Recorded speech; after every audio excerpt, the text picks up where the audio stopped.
Have you ever noticed it? The moon rising at dusk, low on the horizon, looking impossibly large, as if it has slipped closer to Earth just for you.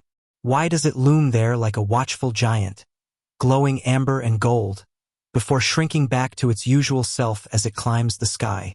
This quiet mystery has puzzled humanity for thousands of years. Ancient philosophers, medieval astronomers, and modern scientists have all gazed at the same moon and asked the same question you may have asked on some long walk home. Why does the moon look bigger on the horizon? Is it really closer? Is the atmosphere acting like a cosmic lens? Or is something happening inside your own mind, something subtle and astonishing about how humans see the world? Before we float upward into this gentle night, I'd love to know where you're listening from. Down in the comments, tell me where on Earth you are under this same moon. And if you enjoy softly told journeys through science and wonder, consider subscribing to The Thoughtful Night. It helps us keep making these calming explorations, and it lets you fall asleep to the next one. Now take a deep breath. Let your shoulders fall. Let the noise of the day fade into the hush of evening. Together, we're about to wander through moonlight and illusion, through the quiet physics of the heavens and the even quieter mysteries of the human mind. We'll begin with the moon itself, steady, constant, moving on its ancient path around the Earth. Then we'll slip into the way your eyes and brain interpret the sky, and discover how your own perception weaves an illusion so convincing that even when you know it's a trick, you still feel its magic. We'll explore what ancient cultures thought, what scientists have measured, and how this simple question, why does the moon look big on the horizon, opens a doorway to understanding how humans see everything. By the end of this journey, you'll know the science and you'll feel the wonder. Because the moon illusion isn't just an optical quirk. It's a reminder that the universe is steady, yet our minds make it personal, alive, and full of meaning. So settle in, let your breathing slow, and let your imagination walk out beneath the open night. The moon is rising, and together we're going to follow it, step by step, until the horizon melts into the stars. The evening settles slowly, as if the world itself were exhaling. Above distant rooftops and faraway hills, a pale glow begins to rise, soft at first, then warming to amber and deep gold. The moon comes forward, large and solemn, resting low against the horizon, looking close enough to touch. It does not appear as a small coin of light high in the sky. Here, at the edge of day, it feels more like a companion, leaning down to see you clearly. The air seems different when the moon is low, colored by the last traces of sunlight. Its disk feels heavier, almost physical, as though it has weight rather than simply light. If you've ever stood still and watched it climb over the trees or the darkened ridge of a hill, you may have felt an odd shiver of wonder. Why is it so big tonight? Why does it feel closer than ever before? Long before telescopes and textbooks, ancient people looked up at this same sight and asked the same questions. Imagine someone thousands of years ago, resting by a fire as twilight deepens. The moon rises, wide and orange, hovering over the horizon line like a shield. They might have seen it as a sign, an omen, or a visiting spirit. Perhaps they believed the moon swelled at certain times to send messages to Earth, a warning of storms, a blessing on the harvest, or a symbol of gods drawing near. In ancient temples, priests kept careful watch on the heavens. They traced the moon's path and marked its phases, yet even they could not explain why its face seemed to change size so dramatically. Travelers walking the edges of deserts, sailors crossing moonlit seas, shepherds guiding their flocks, all saw it. The moon appeared as a giant when it first peeked over the horizon, but later in the night, when high above, it seemed to shrink, becoming an ordinary disk in the darkness. Even today, standing on a quiet street or walking home along a familiar path, you may catch yourself whispering, "Is the moon really closer?" The feeling is hard to dismiss. Its glowing edge seems sharper, its presence more intimate. You can almost believe it is bending down, watching you from just above the hills or city lights. But feelings, as powerful as they are, can mislead. The moon itself is not changing its shape, and it is not flying toward Earth each time it rises.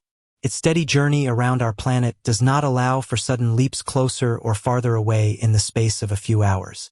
Yet to your eyes, to everyone's eyes, the low moon seems immense, as though something in the world has shifted. This raises a deeper question. If the moon is steady, if its orbit is slow and predictable, what makes us see it differently? Is the air playing tricks on us?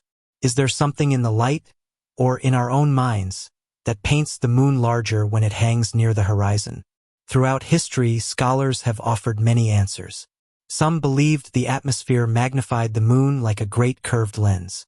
Others thought the moon truly swelled, breathing in as it rose, shrinking again as it climbed high. Philosophers like Aristotle wrote of this puzzle, and centuries later, astronomers like Ptolemy tried to explain it with the knowledge they had. Yet none of these early theories fully solved the riddle. If you have ever watched the moon rise over an ocean or a wide field, you know how convincing the illusion is. The moon seems anchored to the earth, a glowing weight pressing gently against the edge of the world. When you see it high overhead, the magic changes. It becomes a faraway lamp, untouchable, small, and cold. But when it clings to the horizon, it feels like something you could reach out and cradle in your hands. The truth, as modern science now tells us, lies not in the moon itself but in how we see. Your eyes, your brain, and the way you interpret the sky all conspire to create this strange impression. What you witness at the horizon is not a swelling moon, but an ancient and beautiful illusion. One so strong that even knowing the explanation does not make it disappear. Before we explore why this happens, we must first understand how the moon moves. The path it traces around our planet is slow, smooth, and constant. The moon does not jump closer to Earth each evening only to retreat by midnight. It follows the same gentle rhythm it has kept for billions of years, rising and setting according to the turn of the Earth beneath it.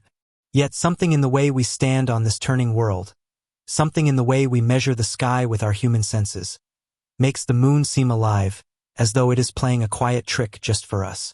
If the moon is steady, then the change must be inside us. To uncover the heart of this mystery, we will need to travel first into the realm of astronomy, to see how the moon glides through space. Then we will turn inward, into the workings of our own perception, to learn how the mind itself reshapes reality. Only then will we know why the moon greets the edge of Earth so boldly, and why that giant glowing disk seems to shrink as it climbs. To know, we must first understand how the moon moves, and how we look. High above the restless clouds, the moon moves in quiet certainty. It does not lurch or sway, it glides. Night after night, month after month, it follows a slow, ancient path around Earth, as if tracing a perfect circle on a page of deep blue velvet. If you could watch from space, you would see a gentle dance, the Earth spinning daily on its axis while the moon drifts steadily along its orbit, completing one lap every 27 1/3 days. This motion is calm and precise. The moon does not suddenly grow near when it first appears at dusk, nor does it shrink as it climbs higher. The size is constant, its distance remarkably steady.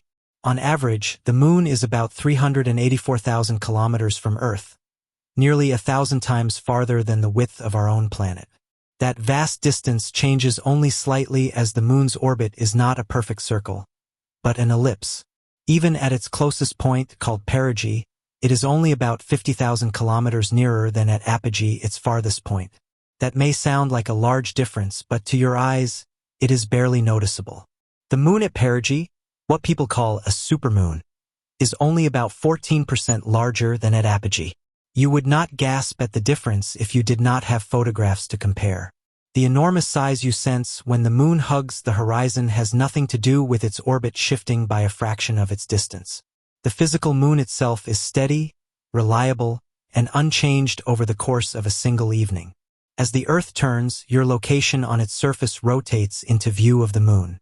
When you see it rising, it is not rushing toward you. It simply peeks over the edge of the Earth because you have rotated into alignment with it. Later, when it is high above, the moon is no closer or farther than it was at the horizon. Your changing view comes from Earth's spin, not from the moon's own motion. Consider what this means. You live on a giant globe turning at over 1,000 kilometers per hour at the equator, yet you feel no motion at all. The sun seems to cross the sky, though it is really you who move. The moon seems to climb, yet it is simply your horizon dipping beneath it. Our senses are anchored to the ground beneath us, blind to the elegant spinning of our world. If you were an astronaut on the lunar surface, looking back at Earth, you would see no such illusion. Earth would hang steady in your sky, large and unmoving, its clouds swirling slowly. The moon does not rise or set for someone standing on it, because the same face of the moon always points toward Earth. Its motion around our planet is locked in step with its rotation, a cosmic waltz that keeps one hemisphere always gazing at us while the other never sees us at all. But here on Earth, we experience the moon as a traveler. It rises and sets, swells and shrinks in our imagination. Its steady path hides behind the rolling of our planet and the shifting veil of our own perception. Because the moon seems alive to us, appearing suddenly at the edge of trees, climbing above mountains, floating in a sea of twilight, we are tempted to think it has moods, that it leans close when it wants to be seen. Science tells a calmer story. With instruments, we can measure the moon's distance down to centimeters using lasers bounced off reflectors placed by Apollo astronauts. These measurements confirm what orbital mechanics predict. No sudden leaps toward Earth, no swelling disk looming larger on the horizon. The moon's apparent size in the sky stays constant within a fraction of a degree. If you could hold up your thumb at arm's length, it would cover the moon whether it was rising or directly overhead. So why does your heart insist otherwise? Why does your eye swear that the horizon moon is enormous, close enough to touch, while the overhead moon looks small and far away?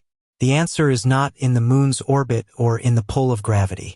It is not in tidal forces or in the physics of light traveling through space.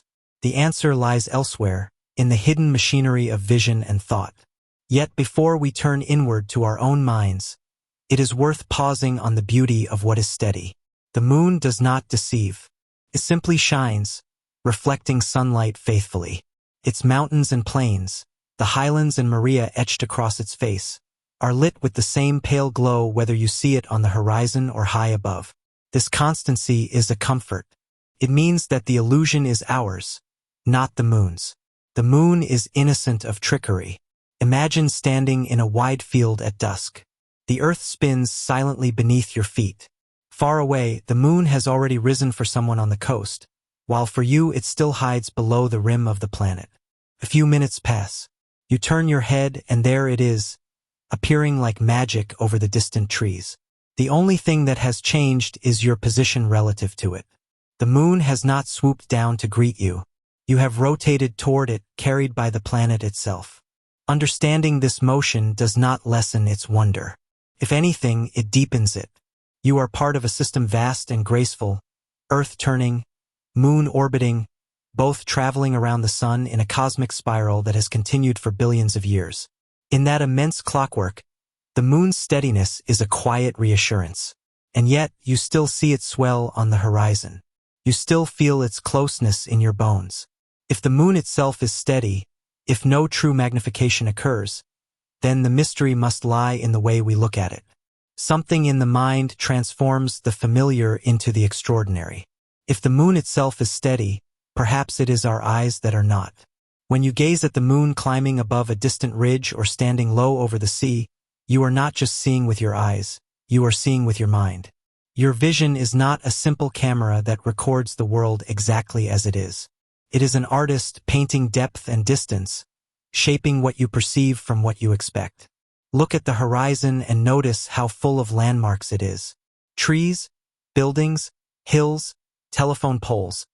They all provide clues that your brain uses to judge scale. When the moon hovers behind these earthly companions, your mind automatically compares it to them. The glowing disk seems enormous beside the silhouettes of familiar objects. You see it as a physical thing sharing space with rooftops and mountains, not as a faraway sphere hanging in empty darkness.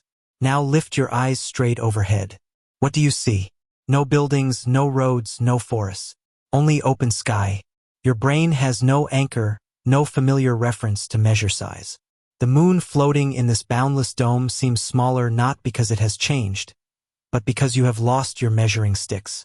Human vision evolved to interpret landscapes, not the heavens.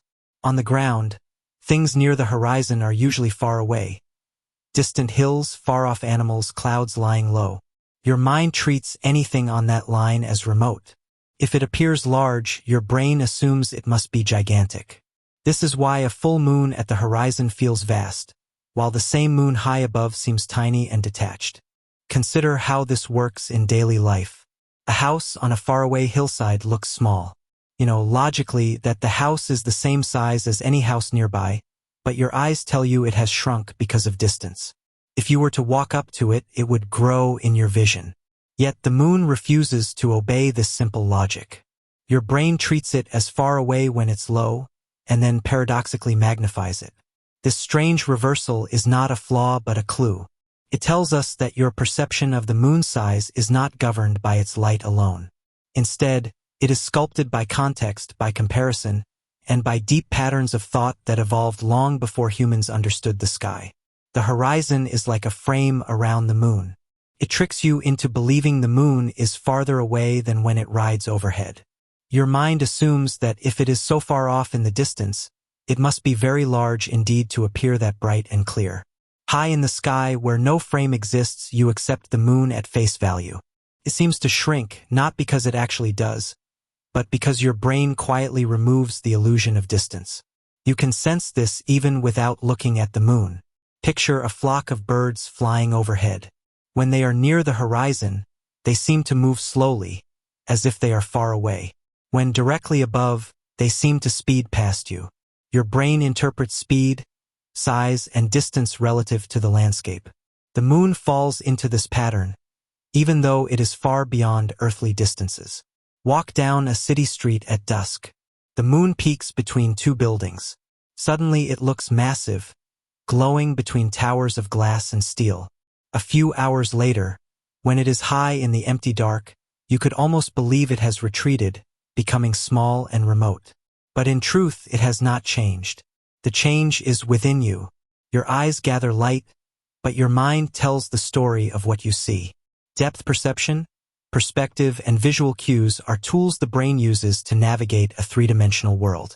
These tools serve you well on Earth, helping you judge distances, recognize objects, and stay safe.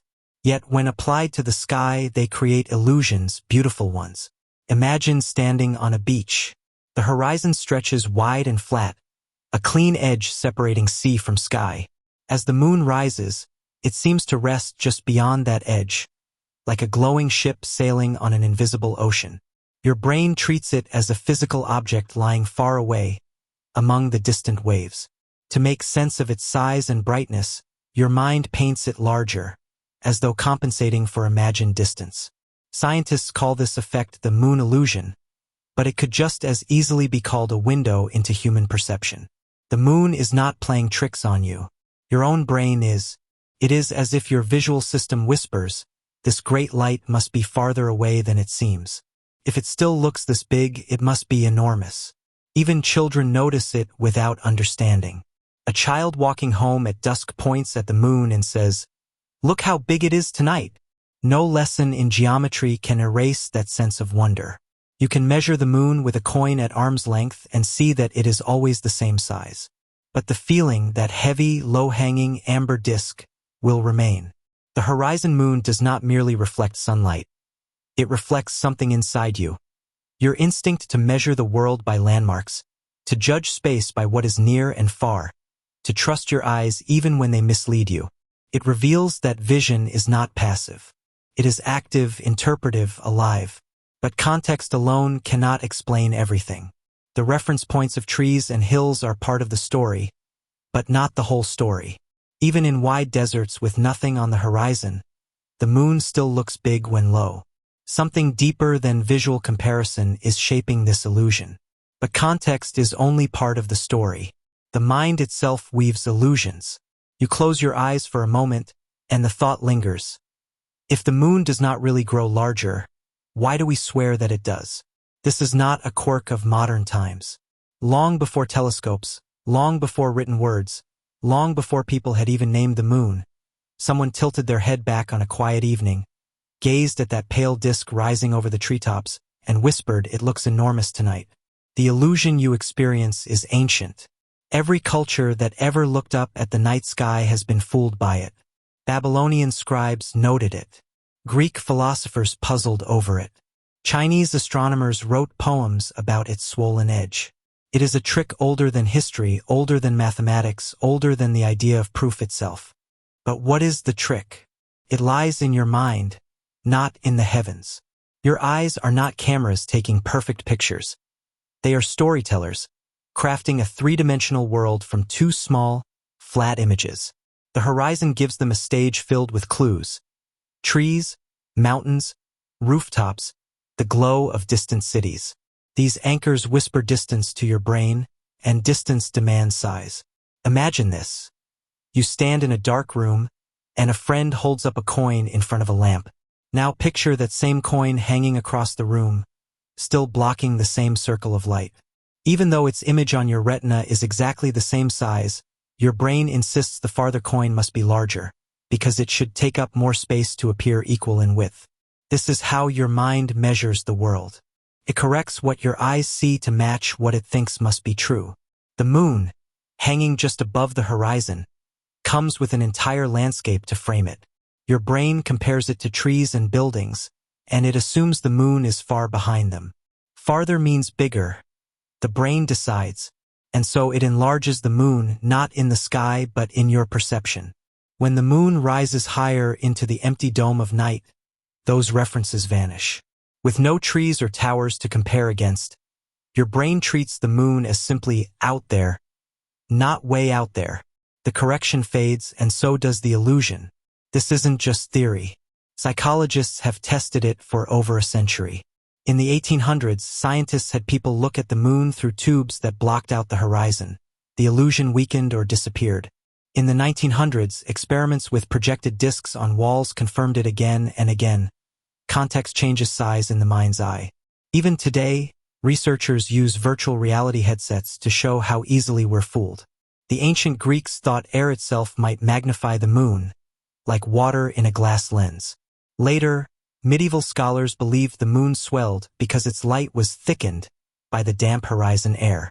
But careful measurement of the moon's image, using instruments instead of human judgment, always showed no real change. Only the brain was bending reality. And it is not just the moon. Look at the stars glittering low in the sky. They often seem brighter, warmer, closer to the heart. Distant hills appear taller at the horizon than overhead. Even the sun, at dawn and dusk, wears a giant's crown. Your mind cannot resist reshaping the world to match its hidden rules of depth and distance. It's humbling, isn't it? To know that every hunter in a prehistoric forest, every sailor steering by moonlight, every poet scratching lines in candlelight, they all saw what you see. They all felt that same tug of wonder. Why does the moon grow so large when it kisses the earth? And though they offered different answers, they shared one truth. The illusion was as much a part of humanity as fire or speech.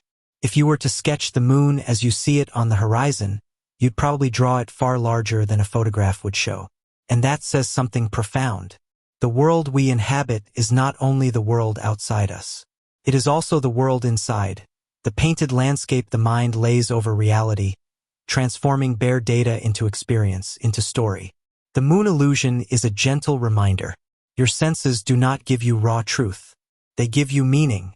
They shape the night sky into something human, something rich with emotion and memory. And in a way, this ancient trick makes the moon more beautiful, not less. Because isn't it magical to think that your brain, without your permission, makes the moon rise grander than it is? It is as if some deep part of you wants to honor it, to greet it not as a pale coin in space, but as a luminous companion who deserves ceremony when arriving at the edge of the world. The illusion is old. It will outlast us. As long as human eyes gaze upward and human hearts beat faster at the sight of a swollen, golden moon climbing through the trees, this quiet deception will live on. Not a flaw in our vision, but a poem written in perception. And as you walk farther into the night, the moon lifts higher, shrinking back to its true face, distant, cold, unchanging. But now you know the change was never in the moon. It was in you. And knowing this opens the door to an even deeper mystery. If your brain can make the moon look larger, what else in the night sky is shaped not by the cosmos itself, but by the lens of human sight. What secrets hide in the way you interpret starlight, clouds, and distance itself? Let's step through that door together. You carry this ancient illusion inside you. It is stitched into the way your eyes and mind assemble the world. The moon on the horizon isn't changing. You are. Perspective is more than geometry. It is the quiet lens through which all experience is filtered. The human mind is a builder of space and scale. Your brain takes raw patterns of light and shadow and turns them into a living stage. It measures distance, judges depth, and fills gaps with memory. It does this so seamlessly you forget it's happening. But when you watch the moon rise over distant trees, you're witnessing not only nature, but your own inner architecture. When the moon is overhead, it floats in a vast, depthless sky. There are no familiar objects beside it to compare its size. The vault above you feels infinite, so the moon seems small, almost shy, a silver coin lost in darkness. But near the horizon, your brain switches modes. It sees rooftops, mountains, distant rivers. It knows how far those things are, how they stand on the solid ground you walk. And because the moon is drawn into this grounded scene, it inherits a false nearness. It feels like it belongs to the world you inhabit, not to the unreachable heavens. This is called size constancy, a principle that usually helps you. When a friend walks away, you don't think they're shrinking. Your mind compensates. When a door opens, your brain knows it's not changing shape, even as its rectangle turns into a trapezoid. Your perception resists raw visual data and chooses what makes sense.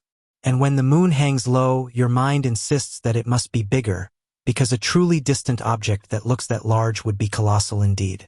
Imagine standing on an endless plain. A faraway farmhouse seems tiny, but you know it isn't. Your brain corrects for that distance, adjusting your sense of size to fit reality. Now imagine the moon. It sits on the horizon, and your brain says, that must be farther away than when it's overhead. If something is farther yet still looks large, it must be huge. You are not deceived by your eyes, but by your own logic, a built-in rule of survival misapplied to the sky. Artists have known this for centuries. Renaissance painters used linear perspective to trick the eye, guiding it toward vanishing points so that flat walls looked like endless halls. Stage designers build sets with slanted floors and shrinking doorways to make shallow spaces seem deep. Your brain falls for it every time. The moon illusion is the same game, but on a cosmic scale, nature's own theater, where your perception plays both actor and audience. There is something poetic about this. The world you inhabit is not only outside of you, it is woven inside your mind. You do not simply see reality, you interpret it, shaping it to fit your expectations. The moon, a constant companion in orbit, becomes a shapeshifter, a mirror of your inner perspective. Psychologists have studied this with great care. They have drawn moons of equal size, one high and one low, and asked people to compare them. Almost everyone swears the low moon is larger. Even when you photograph the horizon moon and measure it, proving its equality, your brain resists. You know the truth, yet you feel the illusion. It's like knowing a magician's trick but still gasping when the card appears in their pocket. And this isn't just about the moon. Your entire sense of scale, your understanding of the world, is a quiet collaboration between physics and psychology. Mountains seem taller when you stand at their feet than when you view them from an airplane window. A hallway feels longer if you're tired than if you're eager to walk it. A day feels short when you're happy, and endless when you're sad. Perspective shapes not only your vision but your very sense of time and space. When you gaze at that glowing edge of night, the moon rising through layers of air, you're not only looking at a celestial body. You're looking through the curved lens of your humanity. The illusion is a reminder. You are not a camera. You are a creature who feels space, who interprets reality, who lives inside stories your mind tells to make sense of the world. Think of the travelers and dreamers who once stood in this same dusk, thousands of years ago, watching the same rising moon. They had no cameras, no telescopes, no proofs. To them, the moon swelling on the horizon was alive, a divine omen, a lantern carried by gods. Even today, knowing the science doesn't rob it of its magic. If anything, it deepens the mystery. You understand that the moon has not grown, yet your heart insists it has. Knowledge and wonder walk hand in hand. As you reflect on this, let your breath fall into rhythm. Imagine the distant moon peeking through a line of black trees, its edges blurred by the haze of Earth's atmosphere. Picture yourself standing barefoot in cool grass, the horizon stretching wide, the sky deepening to violet. Feel how your mind wants to reach out and touch that low moon, how it feels almost close enough to climb. This is perspective's gift and its gentle deception. The illusion reminds you of something profound. Your experience of reality is not fixed. It bends like light through glass. The world is as much about how you see as it is about what is there. And in that realization, there's freedom. If the moon can appear to grow without changing at all, how many other things in life might seem larger or smaller depending on where you stand? As night gathers and the moon rises higher, shrinking back to its true size, you might smile at your own mind. Perspective is not an error. It is a human inheritance, as old as vision itself. And it teaches you, softly, that truth and perception are not enemies. They are partners in a long dance, each shaping the other, just as the moon shapes the tides and the earth shapes the moon's path. Look toward the horizon on a clear night, and the moon seems to wear a disguise. It glows deeper, softer, sometimes red as an ember. Its round face looks flattened, like a coin pressed by unseen fingers. For centuries, people believed that something in the Earth's air must be magnifying it, as if our atmosphere were a giant lens, bending the moon into something larger than life.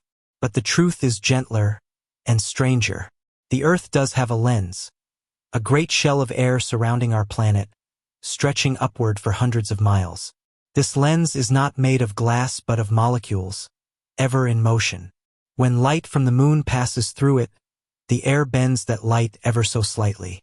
This bending is called refraction, the same effect that makes a straw in water look bent, or that makes the setting sun shimmer into ovals and mirages.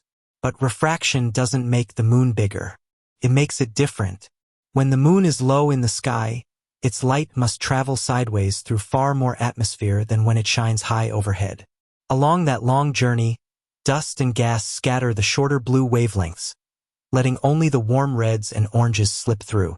This is why the horizon moon often wears a coppery glow, the same soft fire that makes sunsets burn crimson. Sometimes, the layers of warm and cool air in the lower atmosphere bend the moon's edges unevenly. It may look squashed, its top flattened, its bottom shimmering, its edges rippling as though reflected on water. But this distortion is not magnification. If anything, the refraction makes the moon look slightly smaller, not larger. The air is bending light, yes, but not in the way your heart tells you when you gaze at a rising moon and swear it's enormous. Think of the atmosphere as an invisible veil, one that softens the moon's light, changes its hue, and sometimes warps its shape. Yet no matter what tricks this veil plays, the moon itself does not swell. Hold a ruler to the sky, or better yet, hold out your thumb, and you'll find the moon's disk fits neatly under your nail whether it hangs low at the horizon or high above the treetops. Its true size never changes. So why do our eyes and our hearts insist that it does? The answer is not out there, drifting in the thin air of our upper atmosphere. It's much closer. In fact, it's inside you. The great lens that magnifies the moon is not the Earth's sky at all. It's the human mind. Even when you know about refraction, scattering, and the coppery glow of moonrise, even when you understand that the moon is no closer to Earth than usual, your senses whisper another story. They tell you the moon is rising heavy and near, close enough to touch, close enough to fall into. This is the puzzle and the poetry of perception. Your brain is not a camera. It does not simply record the world in raw pixels. Instead, it paints. It draws lines and fills in color. It makes decisions, assumptions, guesses about what it sees. When it looks toward the horizon, it knows that distant hills, trees, and buildings are far away, and yet they appear large, filling your field of view. The brain quietly concludes, if that moon is sitting on the horizon, behind those distant things, then surely it must be gigantic. No bending air can compete with the power of this inner logic. This is why the moon illusion has survived the centuries, immune to science lessons and geometry. You can learn every fact there is about optics, and still, when the moon rises full and amber over the sea or the mountains, your heart will insist it is swelling with importance. And maybe that's all right. Perhaps not every illusion needs to be broken. Some illusions, after all, are not really lies. They are truths of a different kind. They remind you that the world is more than measurements, more than cold distances.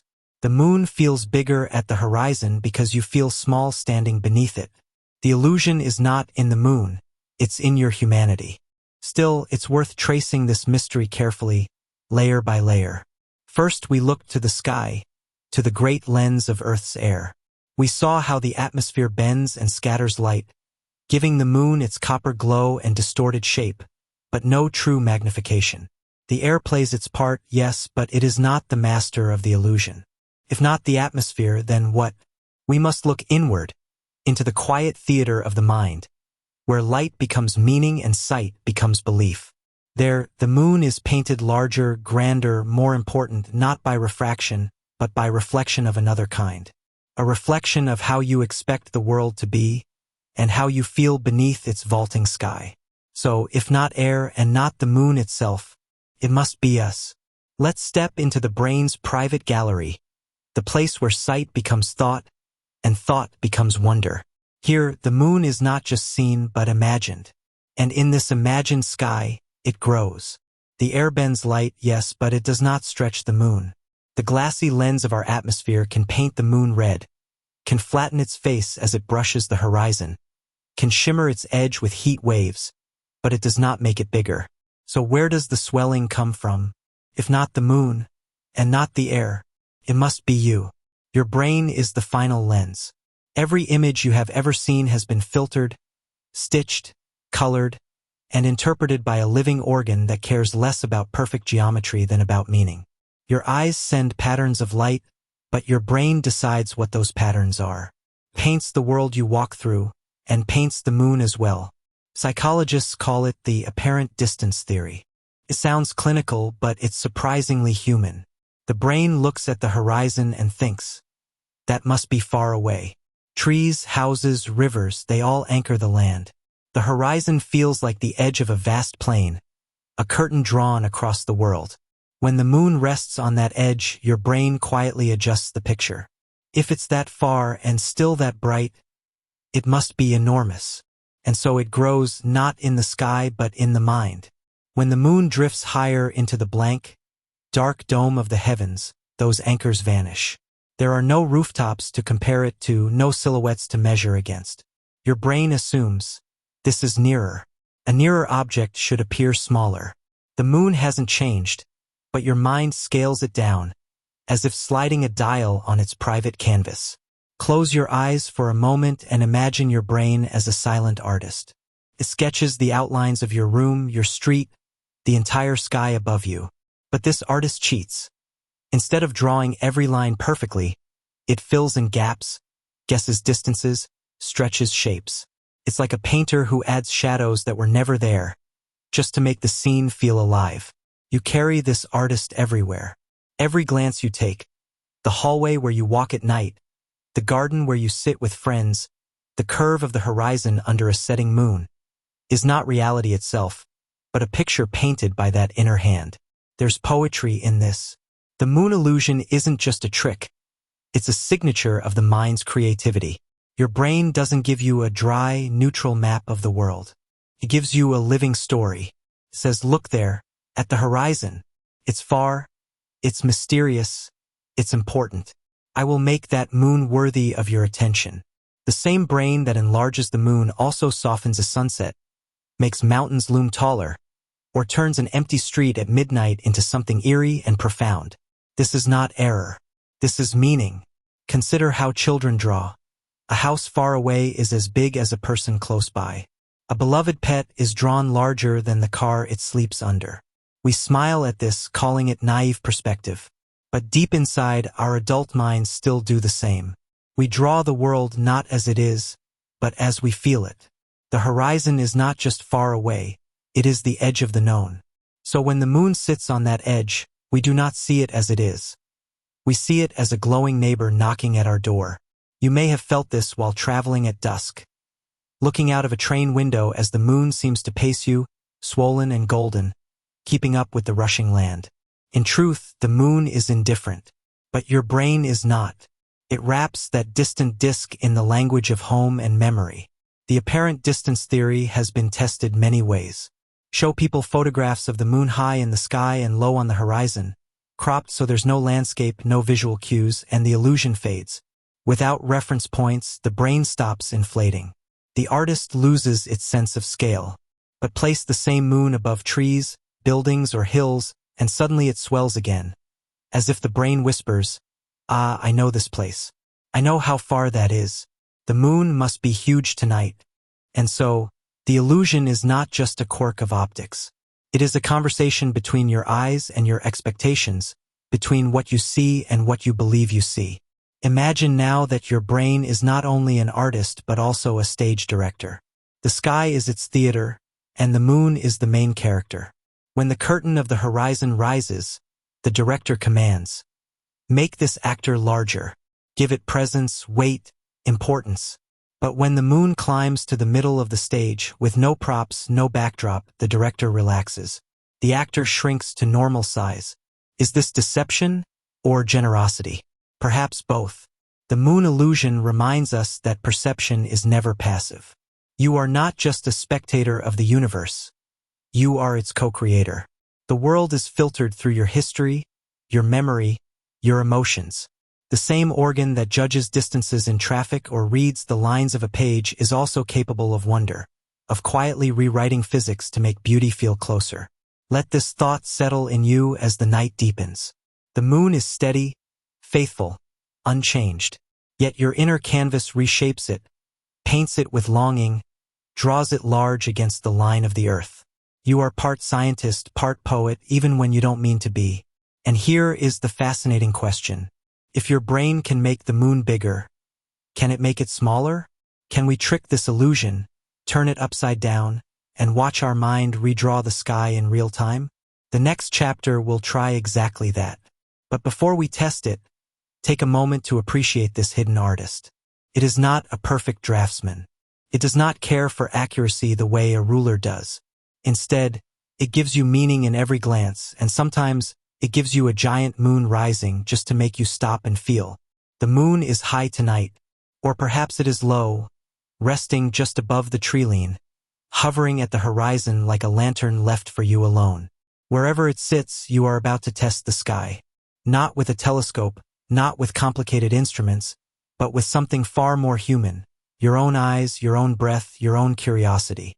Take a coin, any coin, a small disc of metal, worn from passing through 100 hands.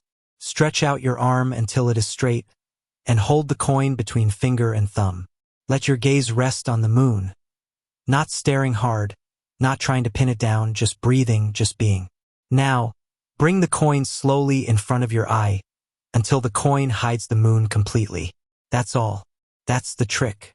And it works every time, whether the moon is rising orange on the horizon or gleaming cold at the zenith of the sky. The same coin covers it. Always. The illusion breaks so quietly you almost don't notice.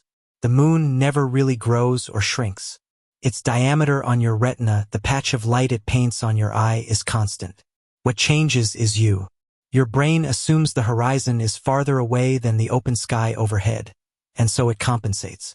If something far away looks the same size as something nearer, your brain concludes, it must be huge. But when you let a coin do the measuring, there's no judgment involved. No poetry, no distance assumptions, no subconscious painting of the sky. Just the simple truth. The moon is steady. Try this test again, slowly, gently. When the moon is low, when it feels immense, lift the coin, cover it, notice how little it takes to erase its glow. Do it again when the moon is high and feels ordinary, distant, aloof. The coin covers it just the same. A cheap little disc defeating the giant moonlit globe. And in that moment you may smile, not because the magic has vanished, but because you have discovered how the magic works. The moon has not betrayed you by staying constant.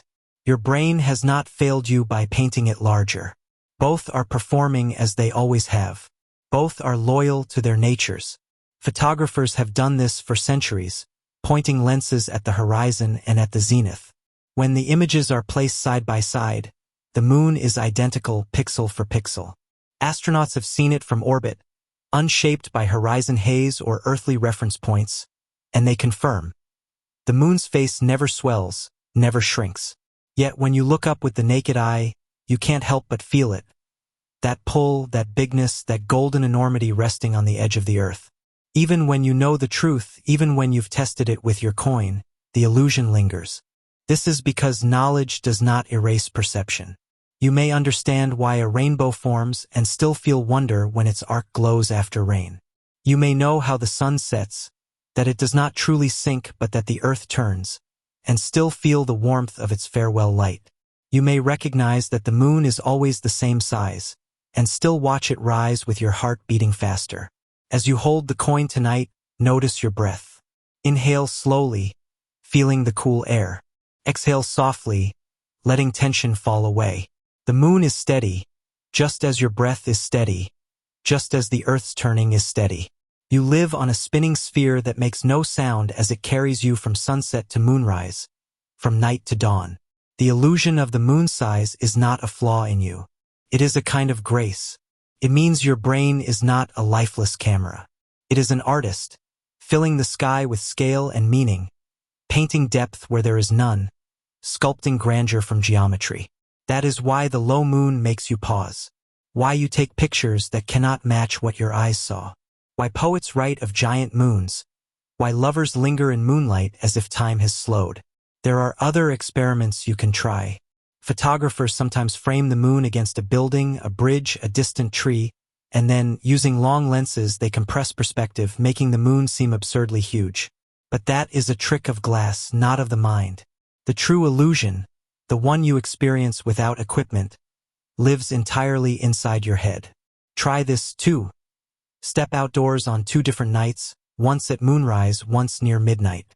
If you can, photograph the moon at both times using the same zoom setting. Later, compare the pictures. You'll find no giant rising orb, no tiny midnight pearl.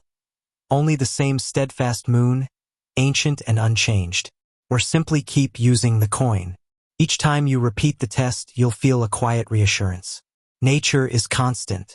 Your senses are alive.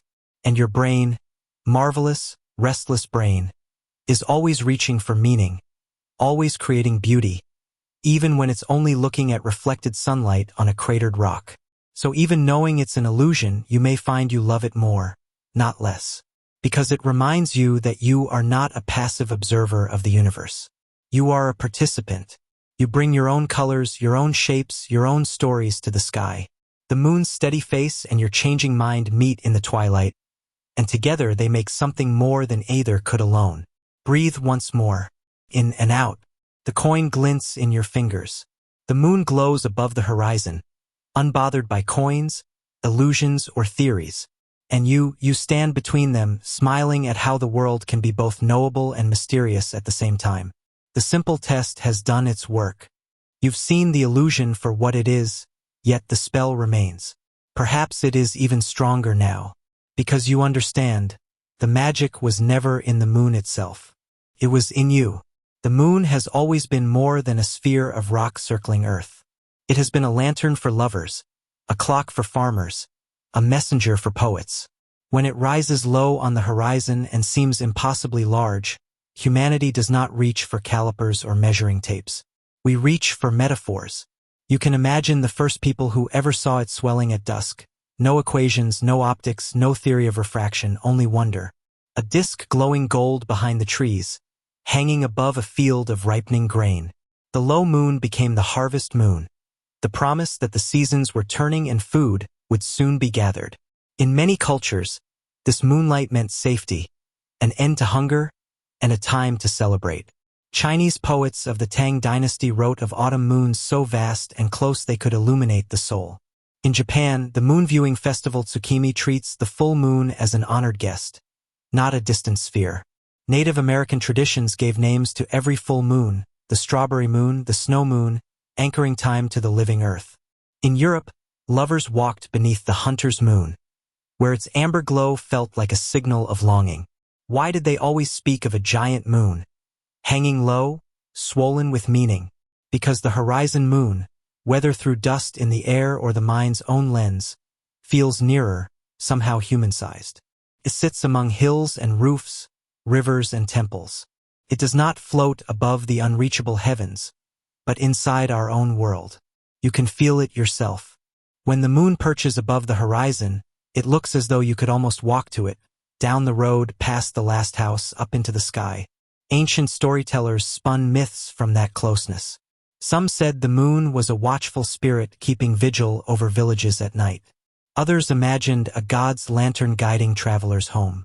In India, children still hear stories of the moon as a friendly figure, Chandamama, who bends down to watch them sleep. Painters have tried to catch this feeling. Look at Van Gogh's Swirls, where the moon bulges just a little too large over cypress trees. Look at Caspar David Friedrich's romantic landscapes, where the moon seems big enough to touch. Look at countless movie scenes where two lovers kiss beneath an oversized silver coin on the horizon. No director measures angular diameters. The illusion itself becomes the poetry. Cultures treated this low moon as an omen, too. A blood-red moon at harvest was read as a sign of good fortune, of divine anger, of change in the wind. Even today, headlines call an ordinary lunar eclipse a blood moon, and people feel something stir in them. Science explains the crimson tint. Sunlight bent through Earth's atmosphere, its blue wavelengths scattered away, leaving only red. But knowing the reason does not dull the sense of drama. We are pattern seekers, meaning makers. A moon that seems huge on the horizon feels like it must be telling us something. About the night, about the season, about ourselves. In truth, the moon is always telling the same steady story. I am here. I circle you. I do not change size. But our minds embroider the tale until it glows. Stand outside on such a night. Feel how your own heartbeat quickens when that bright disk edges over the trees. It is not just an object. It feels alive.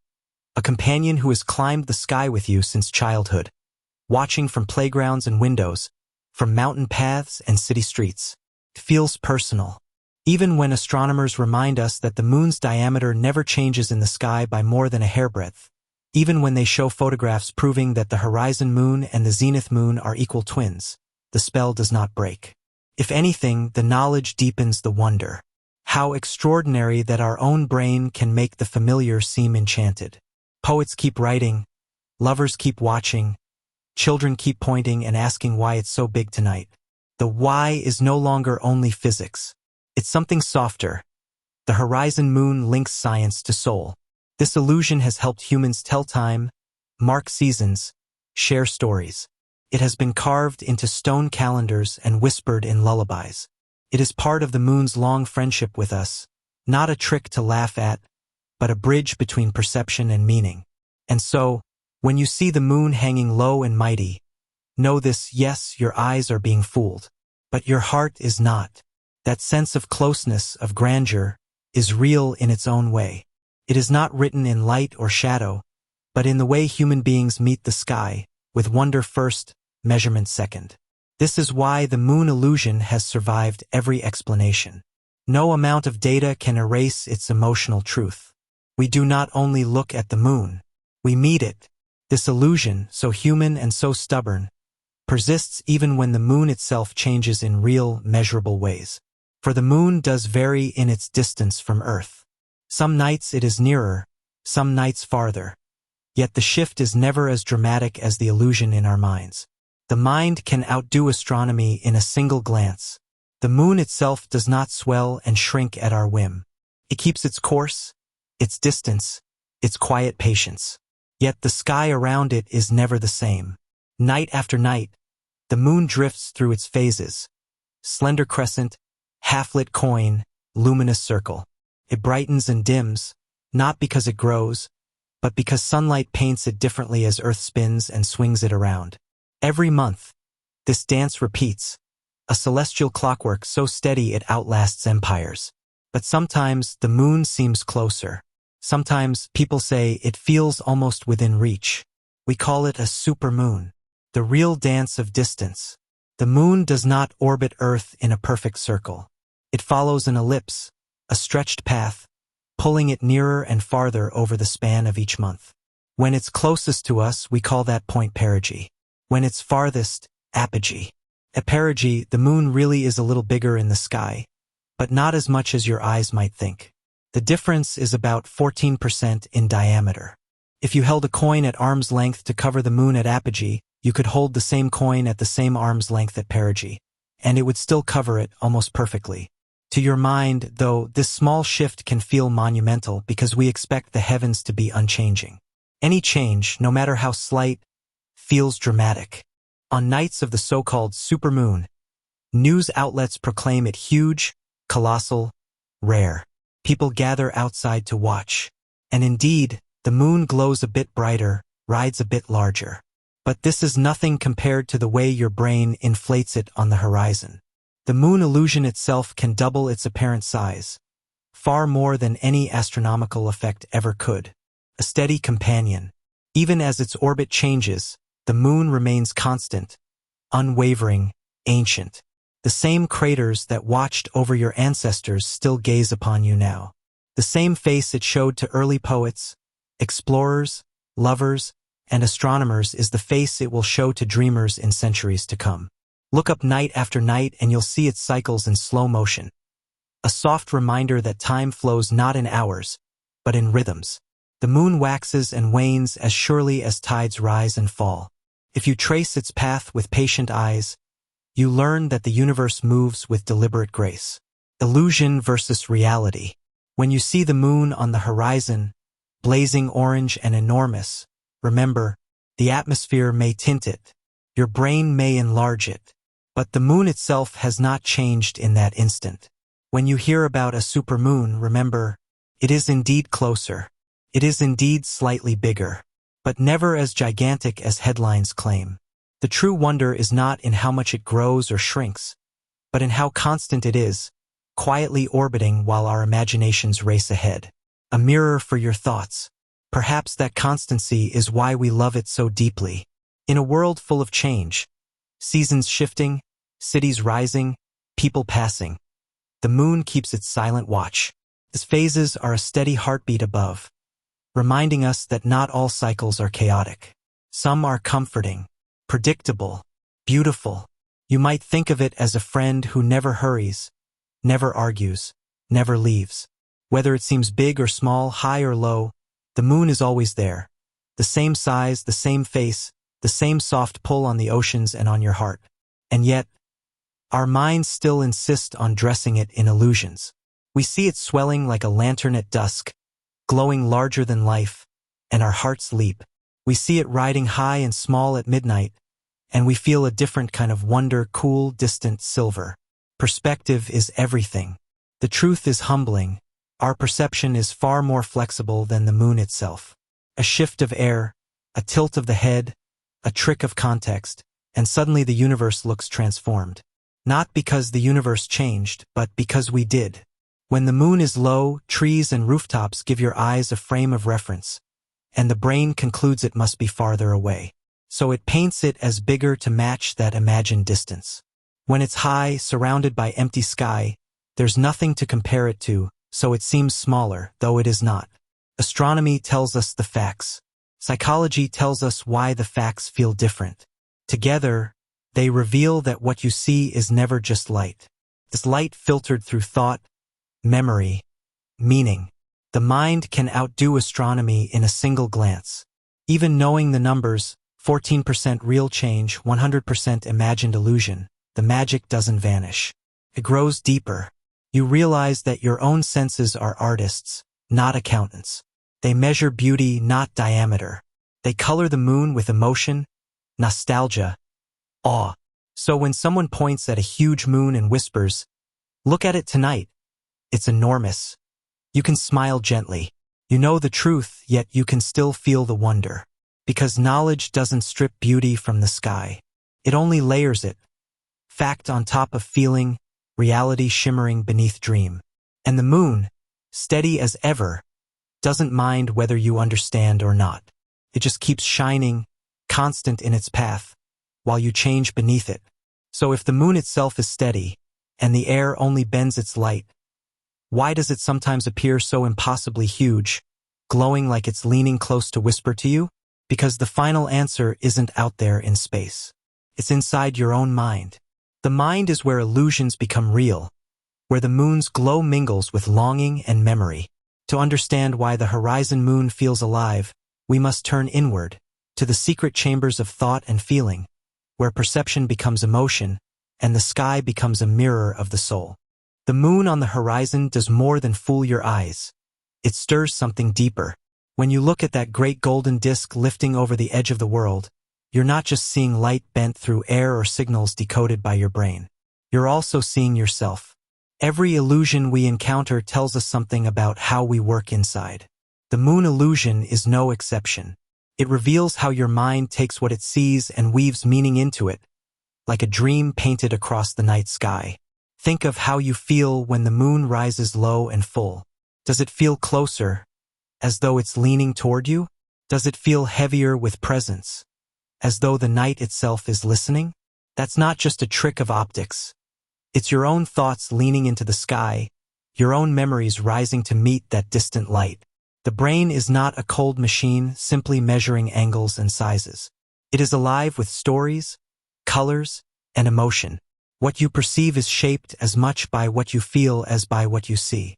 When the moon looks enormous, part of that largeness comes from inside you, from the weight of longing, nostalgia, and all you project outward onto that familiar face. Children often say the moon follows them. They ride in the back seat of a car, look out the window and whisper, "It's coming with us." Adults smile at the innocence of the thought, but in some quiet way, they feel it too. A full moon rising over a familiar street or field feels personal, as though it chose this moment to appear, just for you. This is how your mind works when it builds reality. It does not only measure, it also listens. It links shapes in the sky to the shape of your own life. It links brightness to joy, distance to mystery, and size to importance. A giant moon seems to say, "Pay attention. Something matters right now." Scientists have tried to map this connection between perception and emotion. When you see something that feels meaningful, your brain does more than process light. It activates deeper pathways. The limbic system, where emotion lives. The hippocampus, where memories are stored.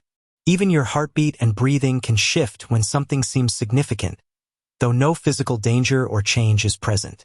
This is why illusions can feel so real and so powerful. They don't just trick your vision. They touch every layer of your being. When you watch the moon climbing low, you're not just calculating its size. You're remembering the last time you saw it rise and who you were with. You're recalling poems about harvest moons, or songs that called it lonely or golden. You're linking a cold, rocky sphere to the warm pulse of your own life. The moon illusion is a quiet lesson. Your perception is never neutral. The brain paints over reality, and it paints with the colors of your own soul. So what does it mean when the moon feels closer? Maybe it means you are longing for closeness yourself, for someone, for someplace, or for a moment you can't quite name. When it feels larger than life, perhaps you're sensing that your own life is bigger than you usually admit. Your emotions, your hopes, your capacity for wonder, they take up more space than you give them credit for. Even knowing the science, that the moon's angular size never changes much, doesn't make this feeling go away. If anything, it makes it more precious. This illusion is not a flaw. It's a gift. It shows you that the world is not flat and cold to your mind, but alive and responsive, shaped by the way you feel and think.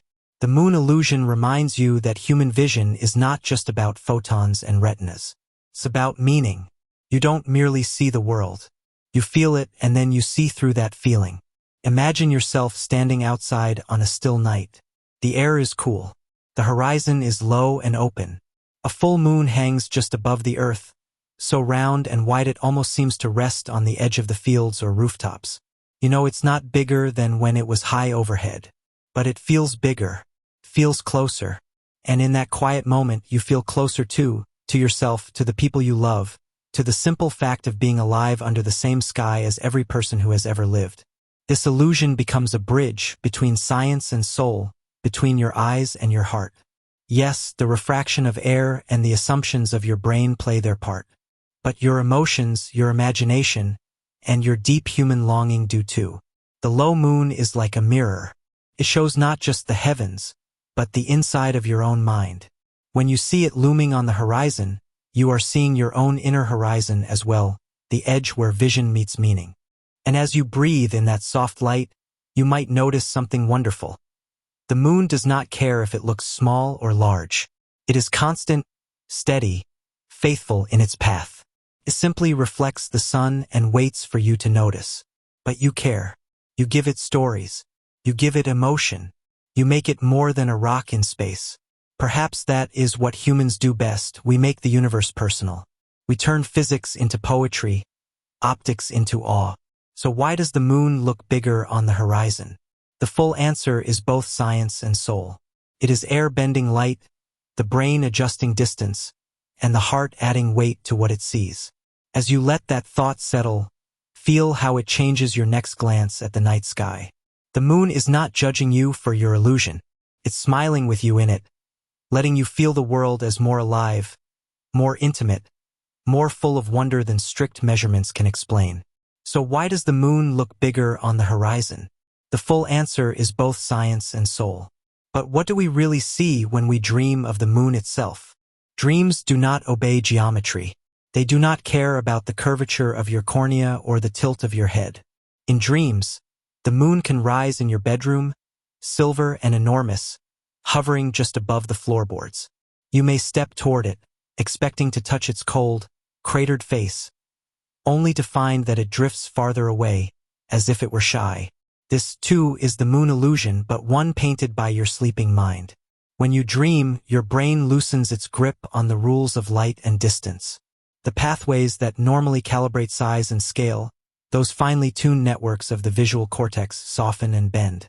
Your imagination becomes the telescope and the lens. The moon can sit between two trees in your childhood yard, glowing bright as a lantern. It can fill the whole horizon of a forgotten beach, trembling over black waves. It can even shrink to the size of a coin you carry in your pocket. Why does the dreaming brain choose these shapes? Because dreams are less about what the eyes have seen, and more about what the heart remembers. Throughout history, people have spoken of dreaming about the moon as an omen, a sign, a message. Ancient Chinese poets wrote of lovers dreaming under the same moonlight, separated by mountains and rivers, but joined in a single beam of silver. The Romans believed lunar dreams foretold hidden truths, as though Diana herself whispered through moonlit clouds. In medieval Europe, to dream of a bright, full moon was to expect good fortune, while to dream of an eclipsed or fading moon was to brace for sorrow. But modern science looks deeper. Dream researchers studying rapid eye movement, that mysterious phase of slumber when the brain lights up like a night city, have found that the moon in dreams often carries an emotional weight. Its size, its glow, its closeness or distance reflect not the moon's orbit, but your inner tides. A moon high above, small and unreachable, may come when you feel far from someone you love.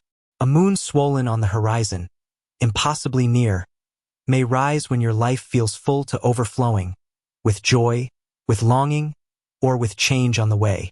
Dreams turn the lunar disk into a mirror, not of your eyes, but of your soul. Psychologists sometimes call this projection, though it feels far gentler than the word suggests. Your dreaming mind projects feelings into shapes, paints them on the vast canvas of sleep. It uses the moon because the moon is universal. No matter where you were born, no matter what language you first spoke, you have seen its face. You have felt its light in your childhood window, or glimpsed it above a city street at midnight, round and pale as spilled milk. So your brain reaches for that symbol when it wants to speak to you without words. And it does so using the same machinery as the waking moon illusion. The dream centers of the brain draw on your visual memory, your storehouse of landscapes, horizons, skies, and combine them in new, impossible ways. That's why the moon in dreams can look larger than life, glowing like a lantern so close you could climb it, or small as a pearl balancing on a rooftop. The signals are not coming from your eyes this time. They are coming from within. Close your own eyes for a moment. Picture a moonlit night you once knew. Was it the first time you stayed up late enough to see the moon rise? Was it the view from a train window, fields rushing past while the moon kept pace? Was it someone beside you, pointing up and saying, "Look how big it is tonight"? Now let the memory soften, the way it does in sleep. Let the moon drift lower, larger, rounder. Let it sit behind distant hills so near it almost touches the trees. This is how your dreaming brain works, bending distance to carry meaning, reshaping the sky to tell you something you already feel but cannot say. What does science gain by knowing this? It shows us that the moon illusion is not just an optical trick. It's part of a deeper pattern, the way our minds weave perception and emotion together. Even when the eyes are closed, even when the real moon is hidden by clouds, our brain keeps its silver memory alive. It uses the moon as both compass and confidant. When you wake from such a dream, you may glance out the window and see the real moon calm, steady, small in the high sky, but you will still feel the afterglow of that dream moon, vast and luminous, like a friend who visited while you slept. And perhaps this is why the moon illusion continues to enchant us. It's not just an error in calculation, not just your brain misjudging angles on the horizon. It's proof that we are creatures of meaning. We do not simply measure the world, we feel it. And in our dreams, when measurement falls away, feeling becomes the only ruler we use. So when the moon in your dream grows to fill the sky, remember, it is not the heavens that have changed size. It is you opening wide enough to hold it. And so we return to where we began, with the moon, quiet and steadfast, hanging in the sky like a lantern left on just for you. You've traveled through myths and optics, through brain cells and ancient roads. You've learned that the moon doesn't swell on the horizon, that it is your mind, endlessly creative, that paints it larger, that adds mystery to its already perfect light. Yet does knowing make it less magical? Of course not. If anything, it makes the moon even more human, because its beauty is shaped not only by the heavens, but by the way you see. So next time you step outside, and you see the moon resting low among rooftops or trees, remember, you are part of this illusion. You are part of this wonder. Let that thought settle as you drift toward sleep. The moon is constant, the earth is steady beneath you, and your own mind is a vast universe of its own, capable of turning simple light into a thing of awe. Before you close your eyes fully, I'd love to know where in the world you're watching from. Leave a comment when you wake.